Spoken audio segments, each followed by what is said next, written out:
It's October. That means it's one of the most busiest sports times of the entire year.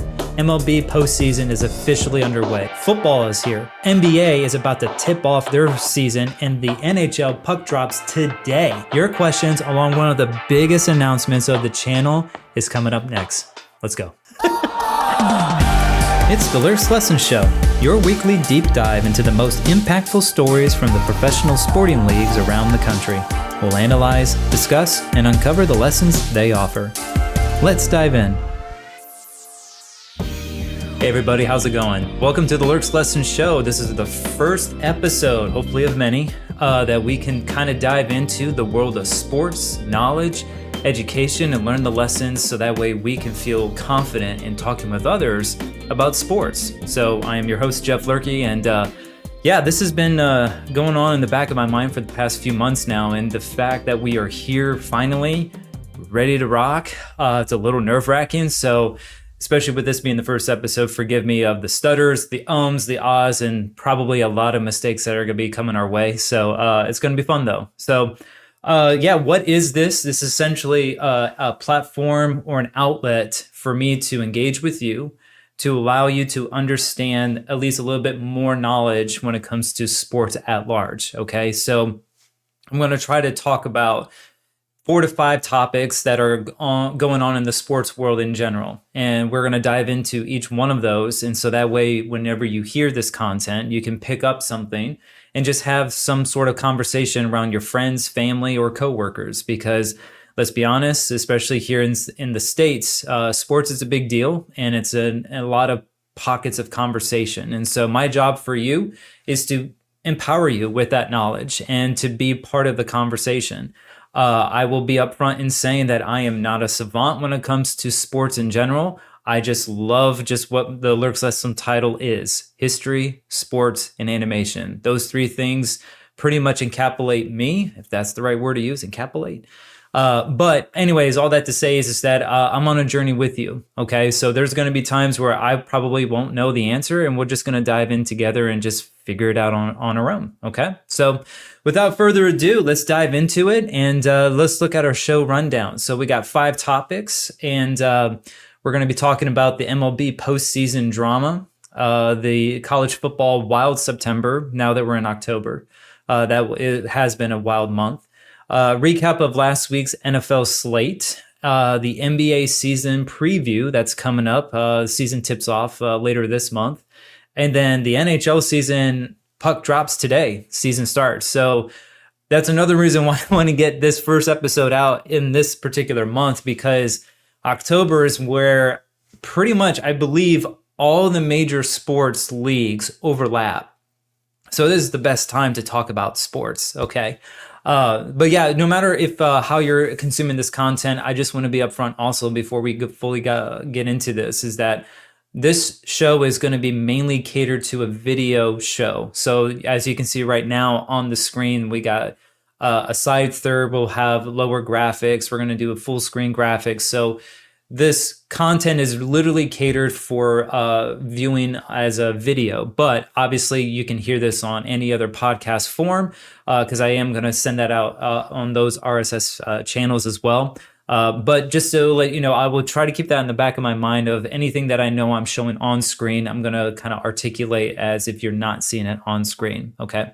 So back to our topics. The first thing, Major League Baseball postseason. It is October. The Fall Classic is about to come. Fall Classic is another nickname for the World Series, which is the championship series for Major League Baseball. Now, baseball has been around since the early 1900s, even before that, but the league structure has been around since I think 1903. I can be wrong in that. But overall, this sucker has been around for over 100 years. And right now, just it seems like every single year, there's always something new to just kind of figure out and also to enjoy as a fan experience. And so right now, let's kind of look at the bracket. As you can see on screen here, we have the last 8 teams facing off right now in the divisional series. Now, the interesting thing about baseball in general, as far as when they do their postseasons, is they have a wild card series that just happened at the beginning of the month.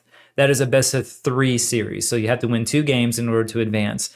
The divisional series is a best of 5 games where you have to win 3 to advance. And then the subsequent ones, the championship series, and then along with World Series, is a best of 7. So it's 3, 5, 7. It's interesting. Most leagues nowadays, especially when they do a series, it's usually a best of 7 games. I know the NBA at a time did a best of 3, then a best of 5, and now all games are best of 7. But baseball has stuck with this whole 3, 5, 7 approach. Okay, so right now we're in the American League and National League divisional series. And from last night games, and based on this recording, we can do the American League first. Right now, the Tigers are facing the Mariners. They are tied at 1 game apiece. Toronto has taken a 2-0 series lead on the Yankees, which I thought was very surprising, but just shows how good Toronto is being the first seed. The Dodgers have taken a 2-0 lead over the second-seeded Philadelphia Phillies. And then Milwaukee, being the first seed in the National League, is up 2-0 against the Cubs. Now, as far as trying to give you an understanding of like, okay, what can I bring to the table when we talk about the Major League postseason? Okay. To be honest with you, the biggest story of the postseason was in the wild card series where Cleveland ended up making an historic run, being 15 and a half games behind first place in their division. And they ended up winning the division on the last game, essentially defeating or dethroning the Detroit Tigers, who is their divisional rival. Okay, Tigers were up 15 and a half games on Cleveland, and then they had a historic collapse. But it seems like Detroit has made the last laugh because they went to Cleveland where they had home field advantage, and they won 2-1. And so now they're facing the Mariners in the second round or the divisional series. So I think that's one thing you can kind of bring to the table is like, hey, yeah, well, Cleveland with that historic run, but they faltered in the postseason.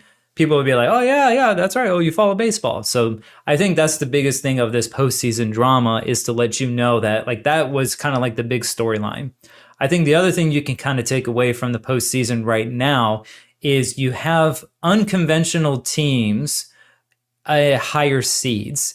And this is why I love about baseball so much is that their payrolls across all teams that they have in the league is not the same. It's very, like, budgets are very, very high and very, very short. Now, you might think that's kind of unfair, and okay, there's an argument for that. But also, that also doesn't guarantee that you will win a championship series if you have the biggest, bankroll. Now, in this particular case, and I did the math, or did not do the math, I did the research on this. Out of the 8 teams that I just shared that are in the postseason right now, the number one bankroll for the team that is currently still in the postseason is the Los Angeles Dollars with a whopping $350 million budget. So their roster, all their salaries put together is $350 million. Okay. They came in at the 3rd seed. Now, the 1st seed in that same league, the National League, if we stick with that, Milwaukee, they are the 1st seed. Their bankroll is $121.6 million. So, 350 versus 121. And if you're wondering where that ranks in the whole list of list of teams, that's the 22nd, most paid. So, if you look at the slate, there's 4 teams that are in the top 5 with the Dodgers, the Yankees, Philadelphia, and Toronto all having $250 million plus. And right now, like Detroit is down there with Milwaukee. They're 17th in the league with $157.5 million budget. So personally, I kind of like to cheer for the teams that have the lowest budget and can still win championships, to be honest. I think that would be amazing. So as of right now, again, of this recording, the series are still going on right now. But as far as prediction, this is where I'm going to kind of take a little lead here and kind of show you what I predict what's going to happen in the next couple of games as we go along. So here's my prediction. So I believe that if we go to the American League Divisional Series with Seattle and Detroit, right now the series is tied 1-1. I really think that's going to go all 5 games as they head back to Detroit for the next 2 games. I think Seattle will still win, though. They will come out on top on 3-2. That is my prediction. I think the next matchup with Toronto and New York, I think Toronto just has way too much talent on their squad this year. Not to say the Yankees don't. I think the Yankees will still at least get one win. So I think Toronto will move on with 3-1 as far as that goes. I think the Dodgers are in the same suit. I think the Dodgers being up 2-0 right now, I think they will continue that momentum. I think Philly will, just because, Philly has a good squad, I think they'll still get at least one game, but the Dodgers just look really, really good, and they are the defending champs from last season. So I think that they will still continue on with their dominance right now. And finally, I think Milwaukee will close it out. Chicago had a hard time getting over San Diego in the wild card series, as you see 2-1, but I really think Milwaukee will close that out 3-0. And so my final 4 is Seattle versus Toronto, and the Dodgers taking on the Brewers. So as far as like who I cheer for, I kind of wanted to share this because I just like seeing other teams have a chance to win titles, okay? And so I kind of break it down of like, okay, has this team ever been to the championship game? That if they haven't, then that's the team I will personally pull for. If all 4 teams have been there before, which one has the longest drought? Meaning, like, what's the longest standing time that they have not won a title? Okay, that's my like second tier of like, okay, well, who do I cheer for then? If they're all within like 4 or 5 years, then I go into, okay, well, the players. Which player is been a journey person or who has been there multiple times but still hasn't won? Then I go into the players. Okay, so that's kind of like how I break it down.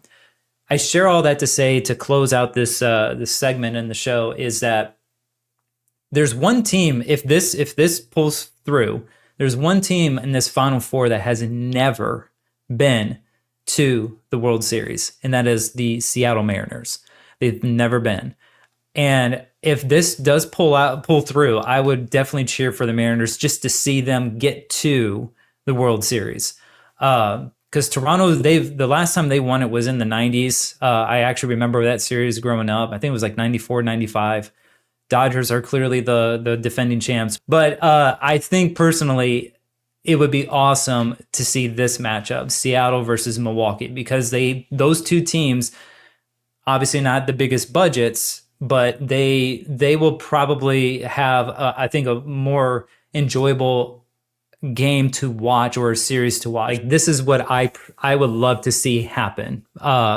Baseball, like the Major League Baseball commissioner and everybody that's like the higher ups, would rather probably see the Dodgers against Toronto just because of the markets in general, especially within Canada. That would be awesome for revenue and all that stuff. But overall, as the fan in me of baseball at large, this is what I would love to see happen. We'll see what happens, though. Okay. So anyways, that is how we will wrap up the Major League postseason drama part of the show. Okay. So moving on to good old college football. Boy, oh boy. Okay. So college football, the fact that we are now in this era of NIL, and if you hear that term NIL, that is name, image, and likeness. And it's essentially where collegiate athletes can get compensated monetarily for their name, image, and likeness. Okay. So I think with football and just with people at large are just trying to still try to figure this thing out.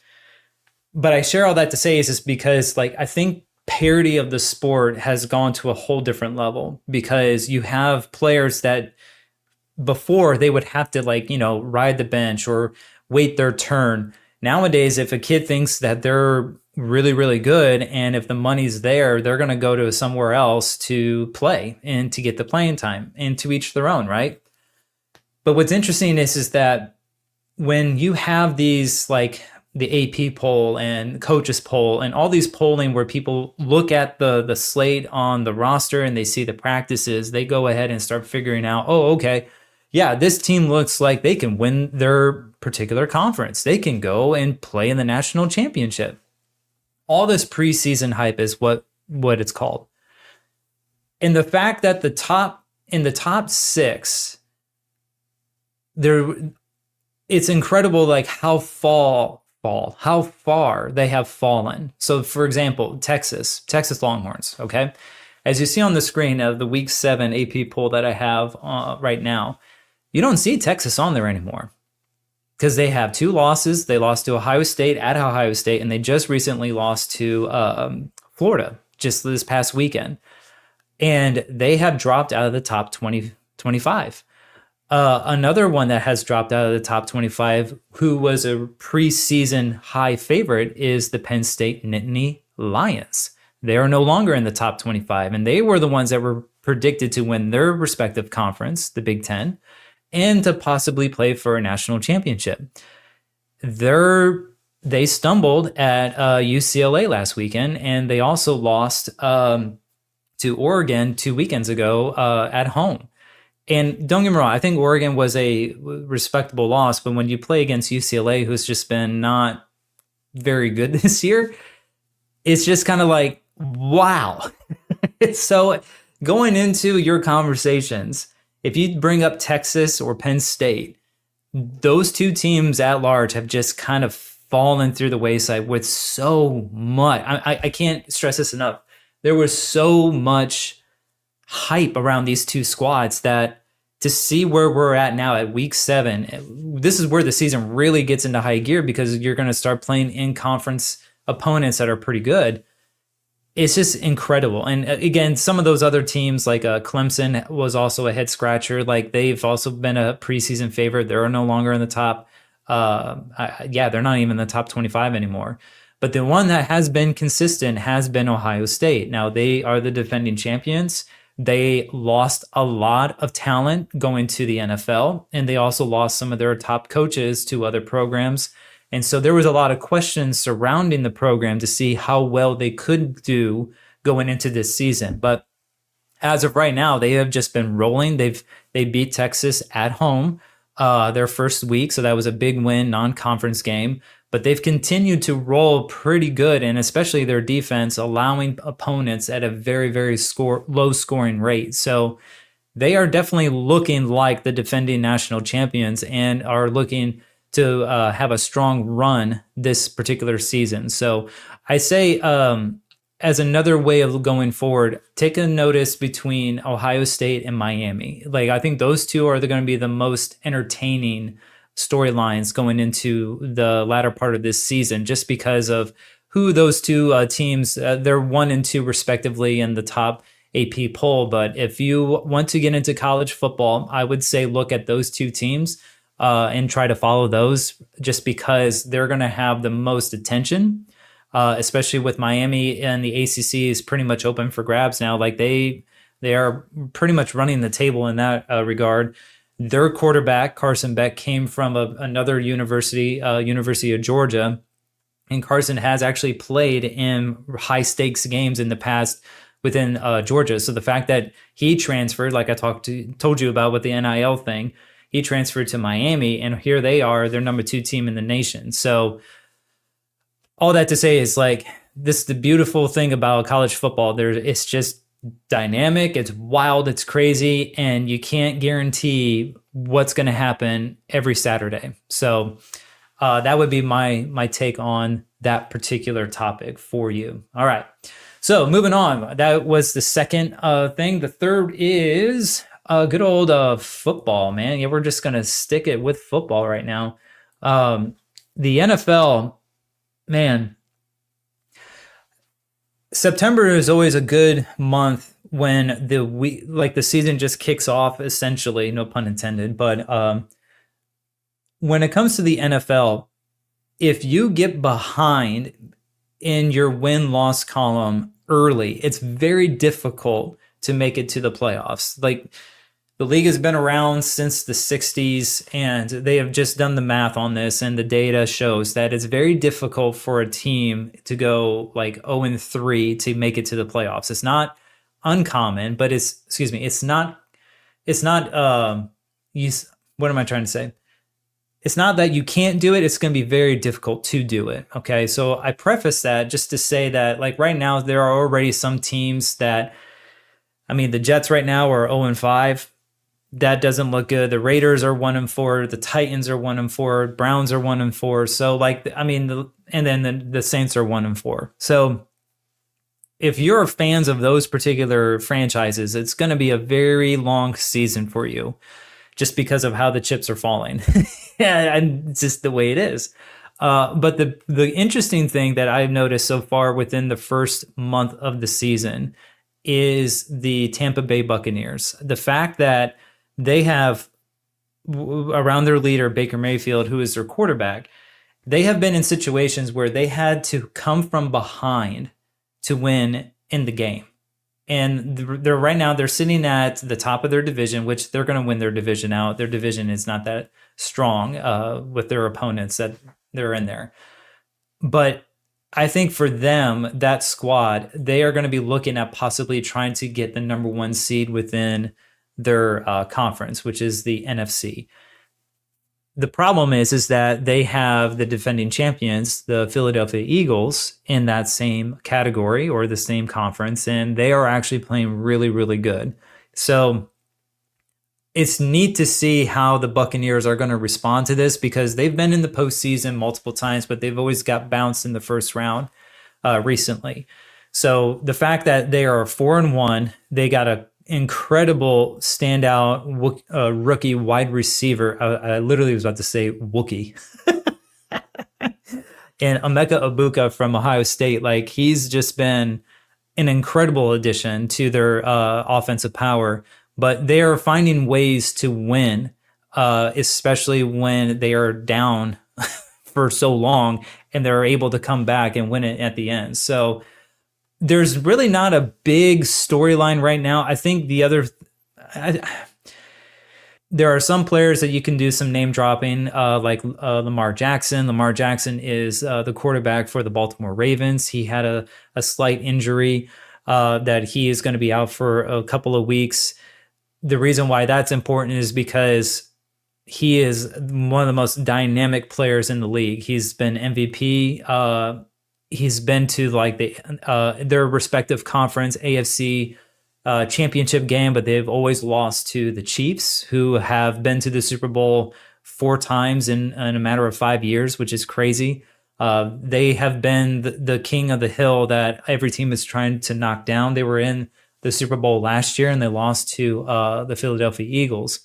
So the fact that Lamar has yet to go to the Super Bowl, and now with him being slightly injured, we'll see. I know he'll see the field definitely later this year, but can the Ravens get to the Super Bowl? Because I think this could be the storyline for you to talk about, is the Chiefs look vulnerable. They don't look like the powerhouse team that they used to be in last year and years past. They are currently 2-3.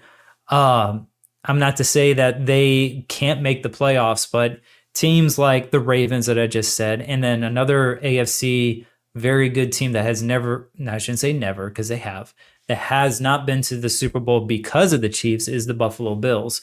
They are running the table right now. They threw a dud last night against, or excuse me, a couple nights ago against the Patriots, who is a divisional rival at their own house. So that was a little concerning, but I believe Josh Allen, the quarterback, can definitely go a lot farther this year. The problem is, again, with Buffalo, can they get over that hump against the Chiefs? I think they can. I truly think this is the year that they'll do it. But then if Lamar gets back and the Ravens and the Bills are kind of like these two franchises that have been trying to go up the hill, but the Chiefs are just like, nope, we're still here. I don't see that happening this year. So I think right now the NFL is just still kind of wide open as far as wide open as far as who is the best team. But as I said at the beginning of the segment, you're starting to see teams go in opposite directions. Some that are just not going to have a really good season at all and are probably already looking ahead to next year. And some that are being like, yeah, this is our year. We're going to do everything that we can to just make it work and get as far into the playoffs / win the Super Bowl this year. So in that particular group, I could definitely see like the Buccaneers, the Eagles, and then the Bills for sure out of the AFC. If Lamar gets back, then maybe the Ravens. We'll see. But I really think the Bills are going to be very, very good this year. So there's not really one particular topic that I can talk to you about as far as the NFL is concerned. I just wanted to give you my thoughts and also to let you know, once we get into this October month in the NFL season, some really good matchups are coming down the pipeline. So there you go for that. Okay. All right, moving right along. The NBA season preview. So right now the NBA has preseason going on. Most of the games have started last weekend or yesterday, with it being Tuesday. And I believe the first game tips off on the 21st of this month. So there's some fun storylines. Like you see some players have moved to different teams. You've seen some blockbuster trades off season and before the season ended. And then the NBA draft has happened, and the big standout, the name you should definitely write down, especially if you want to be paying attention this year in the NBA, is Cooper Flagg. Now, Cooper Flagg was a freshman going into Duke University, and Duke is a factory of outstanding collegiate talent. Like, they have a very, very good basketball program. Cooper Flagg comes in as a freshman and just was a baller. I mean, the dude is a baller. But what makes this story even more dramatic is the team that drafted him is the Dallas Mavericks. Now, the Dallas Mavericks, before the season ended last year, traded their best asset to the Los Angeles Lakers. Their best asset was Luka Doncic. Sometimes it's hard to say. Doncic. Luka, we'll just call him that, Luka. He's in his prime, and they got the first pick of the draft. Now, what's interesting that you need to know about the NBA is that the NBA has a lottery system where they have these like bouncy balls essentially in like this big container, and they literally pull out, I believe it's like the bottom 10 teams in the league. And that is how they do the draft. And I think this is a way so that way teams don't tank, if you will, to get the higher draft pick, because unlike, let's say, the NFL, whoever is like the bottom record of the entire league will get the first pick of the draft, no matter what. And so that's how they do it. They just do a reverse hierarchy from the worst team in the league to the Super Bowl winner. They reverse it for that. The NBA is different. You can have the worst record in the league, and you may have more balls in the big one to, do the round thing. I'm doing a terrible explanation of it, but essentially it's a lottery, meaning that you may have a high chance being the worst team in the league, and you can have the first pick. Sometimes that works out, sometimes it doesn't. In this particular case, the Mavericks were not the worst team in the league, and they ended up getting the ball bounced in their favor to get the first pick. So the fact that happened at the end of the season made a humongous uproar of Doncic going to the Lakers and Anthony Davis coming over to the Mavericks. And then just so happened that the Mavericks got the first pick, and everybody knew Cooper Flagg was going to be the first pick. Didn't matter where the balls bounced. Like, if you were the team that got the first pick, you're taking Cooper Flagg. So I would say if you want to get into the NBA circles, look at that particular event that happened last year going into this season, because it just seems like that's going to be way more interesting to watch, along with seeing how LA does. Because one of the reasons why Dallas decided to give up Luka is because his injury proneness and along with his physical fitness. Well, if you've seen Luka before the trade and then now after. Like, he has put in the work. So apparently that got to him. The dude looks really, really athletic now. So I'll be interested to see how the Lakers do this year, where Luka is still in his prime and he looks athletically fit, along with how Cooper Flagg does in his rookie season at Dallas. So I'm excited for the NBA. As far as the defending champions, Oklahoma City Thunder, here's something that you can also put in the back of your head. The Oklahoma City Thunder won their first NBA championship at Oklahoma City. Now, the franchise moved from Seattle over to Oklahoma, and at Seattle, they won 2 championships. So it's not the first, title for the franchise, but it is for Oklahoma City, which was great for that small market of area, and the fact that they played the Pacers for 7 games. Even Indiana Pacers, like, they're a very small mid-market team. So that was good for those cities in general. So it was a great series last year. The reason why I'm bringing up OKC is because they had the youngest team in the league. And most of those dudes are still on that squad, meaning that some did not get traded or lost to free agency. So one of the things that people have been talking about is, hey, this is such a young squad. They were really good. Can they continue this dynasty, essentially? Can they even create a dynasty? Because their age is so young, and they had the NBA MVP in Shai Gilgeous-Alexander, SGA, essentially, is his acronym. So we'll see with that. I really don't know. I think the biggest thing for them is that they did not get hurt. You'll notice this in any postseason for any big sports league. The team that is usually the most successful is the team that doesn't get hurt. And you can look back through the history pages, and that's usually the case. Not all, it's usually the case. And so with OKC, they didn't get hurt, and they were really young, and they were very good. So those would be the 2, I'd say, top storylines to go into this NBA season is the Oklahoma City Thunder. Can they repeat because of how young they are? And the whole Lakers and Mavericks trade with Luka going over to the LA Lakers, and then Cooper Flagg being picked up by Dallas as the first pick. So it's going to be a fun season. On top of that, I'm excited because the NBA is back on NBC. NBC is clearly a station, and the fact that they're back on NBC is going to be really cool because when I was growing up in the 90s, the NBA on NBC was like the thing to watch. I mean, that's when I started watching all these NBA finals and just seeing that cool logo on the bottom left as they did the broadcast. Like, that's just been a cool, nostalgic look. And I'm really excited to see how that goes into syndication this upcoming season.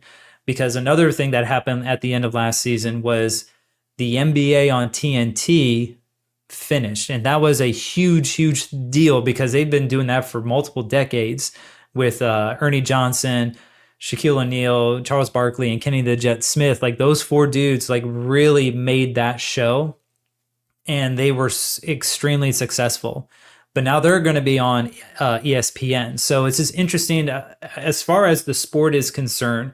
You have those storylines going, but then on the other side of the aisle, the coverage of how the NBA is being broadcasted, that is also going to be new territory going into this new season, where you have the NBA on NBC, and then you have the NBA on TNT crew on ESPN. So cool. All right. So we're moving right along. The NHL season begins today. Now, I am not going to sit here and be a poser and say, yeah, I know everything that there is with the NHL. I would be upfront in telling you that the NHL, or hockey at large, is probably the lowest knowledge base that I have as far as the totem pole of my knowledge when it comes to sports. I have been to multiple hockey games. I've been to 5 in person. all at the Nashville Predators because there was a stint that I lived with my family in Nashville, no longer. But every time I went to a Preds game, it was awesome. Like, I highly recommend going to a professional hockey game, even if you don't know what's going on. It's awesome. Like, it's always jam-packed. It's nice and cool because of the ice, and people in intermission always boo the Zamboni, which is that contraption that keeps, like, does the icing. See, I don't even know what I'm talking about, but they boo him.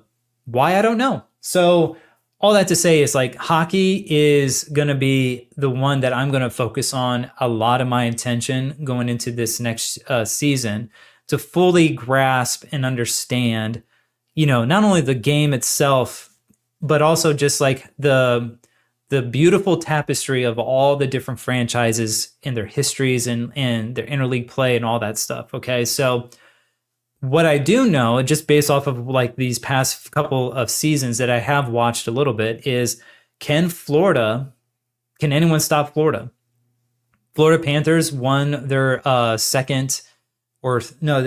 won the Stanley Cup. They beat the Edmonton Oilers, and which was interesting because the previous season, both teams faced off and they went to a game 7 where Florida was up 3-0, and Edmonton came back and forced the game 7.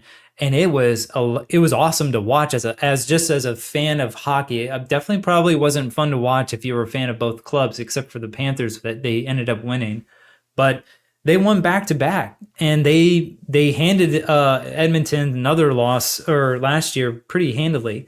So my question is, can the Panthers be stopped? Because it doesn't look like, at least from the conference that they're in, it doesn't look like anyone out of that conference can, to be honest. I mean, I'm looking at the standings from last year.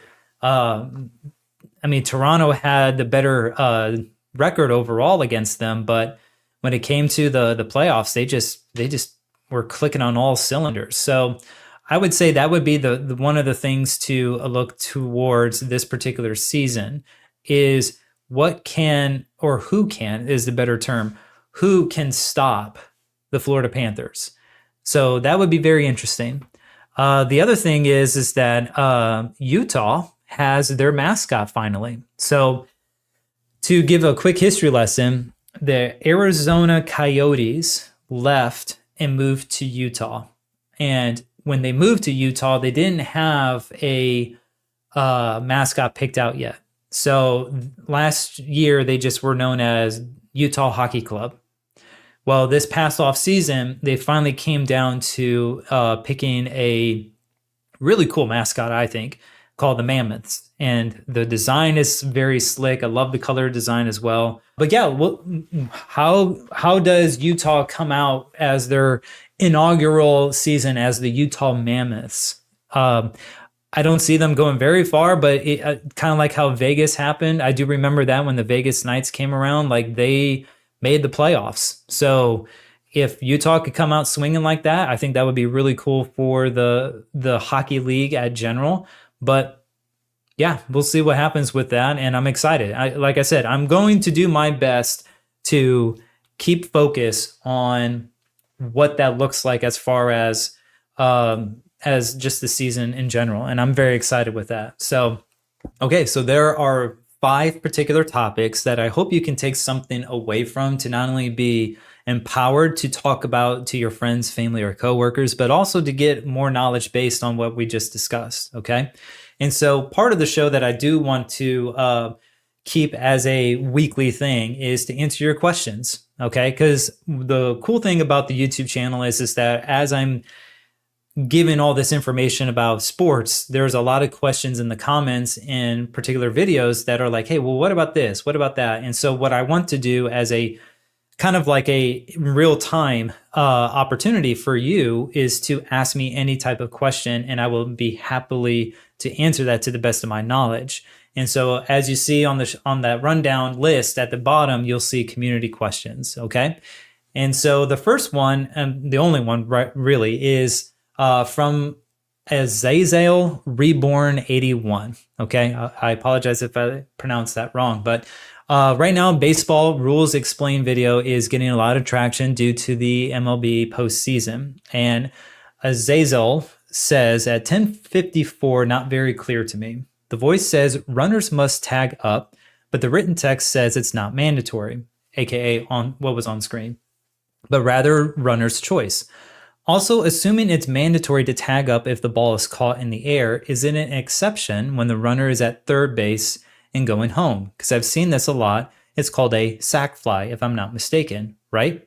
So thank you for that question. Honestly, tagging up is kind of hard to understand, but essentially what it does is it gives the base runner the opportunity to advance the base even if an out has occurred, okay? So a great example of this is that let's say a runner is on second base and there's one out and the batter up hits a fly ball deep into right field, okay? That is going to be a very long throw from right field all the way to third base. And so that base runner can hold his foot on the bag, and immediately when the ball is caught, he has the option or choice to advance to the next base without being tagged out. And you do this by sprinting and then sliding into third before the ball comes to the third baseman, so that way he has the opportunity to tag you out before you are safe at third base, okay? This is a technique and strategy to help move base runners into a higher scoring position possibility, especially when there are less outs in the inning, okay? Now, when you asked about a sac fly, it's in the same context. So if you have a runner on third base and the batter up hits a deep, high fly ball into center field, judging on base where the distance of that ball being caught, the runner can then tag up optionally to run all the way to home base and try to score if there's only one out or zero outs, essentially. Now, sometimes you'll see this in baseball games is where that will happen, but the ball is not too far out in the outfield. You'll see the runner still have their foot on the bag, and then they'll kind of run a little bit to see if they can make the throw. But if they can't, then they're going to run back to third base, again, trying to not get tagged out, okay? So that's a great question, and I think that's, again, baseball, and I'll be upfront in saying this, that video is by far the toughest video I've ever done on the channel. It was very, very difficult to figure out, okay, how in sequence do I tell all of these rules? Because this game has been going on for 100 years. Like, to me, football was a lot easier to explain because of just the linear structure of like, hey, yeah, you take this ball here and you try to pass it past that end zone to score. You get 4 tries, right? In its rudimentary form, that is what football is. Baseball is you run counterclockwise, but you can't until a ball is hit into fair territory, and you got to hit the ball first, and then you can stop it. Like, already I'm confused. So the fact that you had that question, Azazel, trust me, I appreciate you asking that, because it's a hard sport to fully understand when it comes to all of its rules, okay? So if you would like your questions to be answered by yours truly here, the way that we're going to do this is that if you watch this on the YouTube channel or post it on the YouTube comments, that's where I want you to put your questions. And I'll put it as a pinned comment as well, like please ask your questions below. And then the next week's episode, I'll pick 2 or 3, depending on how many there are, and answer them, okay? So, and again, if you're listening to this on a podcast form, definitely hop back on YouTube and then you can answer those questions or ask those questions there. I keep saying answer. Ask your questions there, okay? Cool. So the last part of the show is channel updates. Channel updates. I just want to let you know that what has been brewing on the Lurks Lessons front, and to be honest with you, a lot has been brewing, okay? We have the Major League Baseball ebook in production right now. Like I said, there's over 100 World Series, so there's quite a bit to go through. I believe I just finished 1939 year of putting that all together. So that is in production. The MLB Champions is going to be the next video that will be released when a champion is crowned in the World Series. But then after that one, I'm really leaning towards one of the another football video that I have my mind on. And it's either going to be defensive formations or offensive formations. Because right now I'm getting a lot of people asking about, okay, well, what about this? What about that? And I'm like, okay, let's just do more about football, especially with it being in season. So coming in November, that's going to be the next video, one of those two. But here is the big reveal, okay? I kind of teased it. If you are watching this on YouTube or on a video, you'll see the thing behind me, okay? This is what I've been working on since November of 2022. This is the Lurks Lessons board game. It's called FRANCHI, okay? And I'm holding up like a square box that has 4 fake mascots on there, and this is called FRANCHI, all right? So what is FRANCHI? As I shake the camera because I'm so excited. I wanted to create a board game that gives you, the player, the opportunity to understand what a general manager does in a sports league, okay? So what this game does is that you will draft players, as you can see on here. There's this, we got defense and offensive players, and your goal is to win championships, okay? So I'm just going to read you the back of the box to get you excited, all right? Choose your franchise. The season begins and the pressure is immediate. Your franchise, your legacy, and your future are all on the line. As general manager, you must draft wisely, manage every dollar, and outmaneuver your rival in a ruthless battle for supremacy in the league. The fans demand a championship. The owner expects results. And one wrong move can cost you everything. Do you have what it takes to build a dynasty? So, a lot of playtesting has been going on in this sucker, a lot of prototypes, and recently I went to Gen Con in Indianapolis to playtest it in the wild, and we came back with some great results on, as you can see right now, there are some photos of those playtesting. And where we are at currently with the project is I'm meeting up with the manufacturer to go over pretty much all the practicality of it, and then also adjusting a few things within the game because there are some things that need to be adjusted.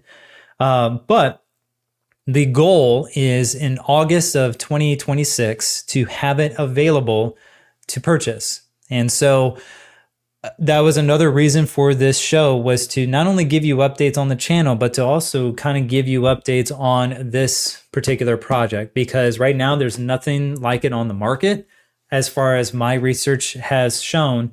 And yeah, you can, it's a lot of fun. You pick your franchise that you want. You can either be the Red Roosters, the Blue Bisons, the Yellow Yetis, or the Green Grasshoppers.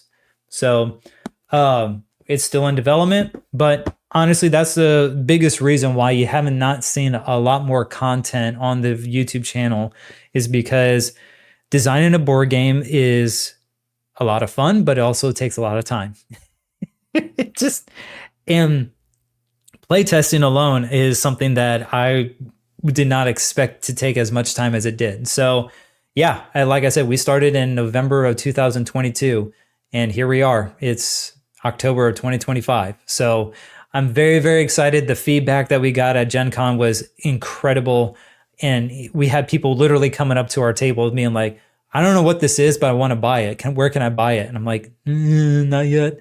So your boy here is very excited with that. So without further ado, there's no best way to really close the show except for continue on learning, because sports is very difficult to fully grasp and understand, especially with all the personalities attached to said sport. But at the end of the day, it's what brings our culture together. It's just going to be fun to continue learning with you, and also that you would not feel bad in asking any question, because there is no silly questions when it comes to sports. Okay, we're in this together, and I'll see you next week.